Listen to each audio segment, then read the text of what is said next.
युवक जातो सह्याद्रीकडे आणि सह्याद्रीकडे विचारतो, हे सह्याद्री, तूच जवळून पाहिलायस तर तू सांग, कसा होता राजा माझा?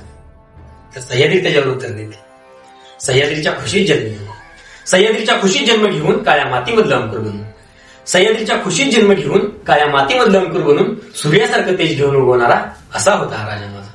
सह्याद्रीच्या खुशीत जन्म घेऊन काळ्या मातीमधलं अंकुर बनून सूर्यासारखं तेज घेऊन उगवणारा असा होता हा राजा माझा. भगवा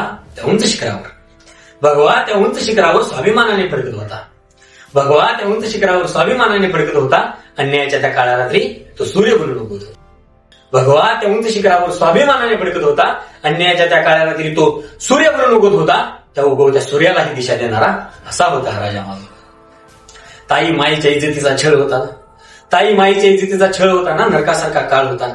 ताई माईच्या इज्जतीचा छळ होताना नरकासारखा काळ होताना, माणुसकीचा जाळ होताना आणि रक्ताची पाठ वाहताना. ताई माईच्या इज्जतीचा छळ होताना, नरकासारखा काळ होताना, माणुसकीचा जाळ होताना आणि रक्ताचीही पाठ वाहताना, त्या जखमांना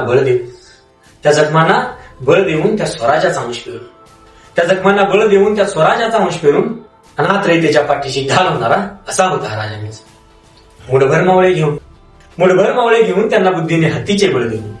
मुठभर मावळे घेऊन त्यांना बुद्धीने हत्तीचे बळ देऊन परत्या दिल्लीलाही हादरवणारा असा होता हा राजा माझा.